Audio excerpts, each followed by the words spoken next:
And then, of course, in 1935, he was married by that time. He married Adeline, and he had 2 little boys because they were born in the early 30s.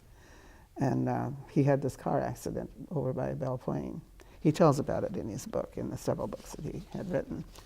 And he was a fast driver. He came up over the hill, and there was a truck that was stopped in the middle of the road. And to miss that truck, he flew off the road and into a railroad track.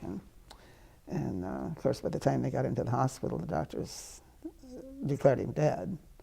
And he was lying there on the table. And the doctors were discussing what they might have done to save his life and were about to pull the sheet up over his head when his eyes opened.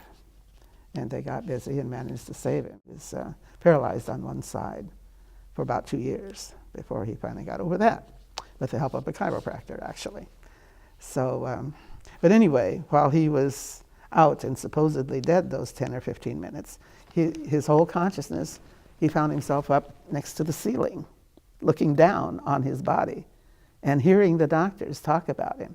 And when he decided, he got kind of bored with that, so he decided he'd go and see who was on the 2nd floor. And this little hospital in Belle Plaine only had 2 floors.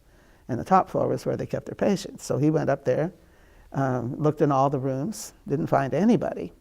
Then he was drawn back to up above his body again, and all of a sudden he was in his body. And that's when his eyes opened and he looked at the doctors. A couple years later, he talked to the doctor and said, "You remember that night?" And all of a sudden he says, "Yes, I remember that night." And Fay said, "Well, you didn't have any patients on 2nd floor." And the doctor started to argue with him and said, "Oh, we always have patients on the 2nd floor." Fay said, "No, there was no patients on that floor that night." So he had his nurse go look at the records, and sure enough, there were no patients on the 2nd floor that night.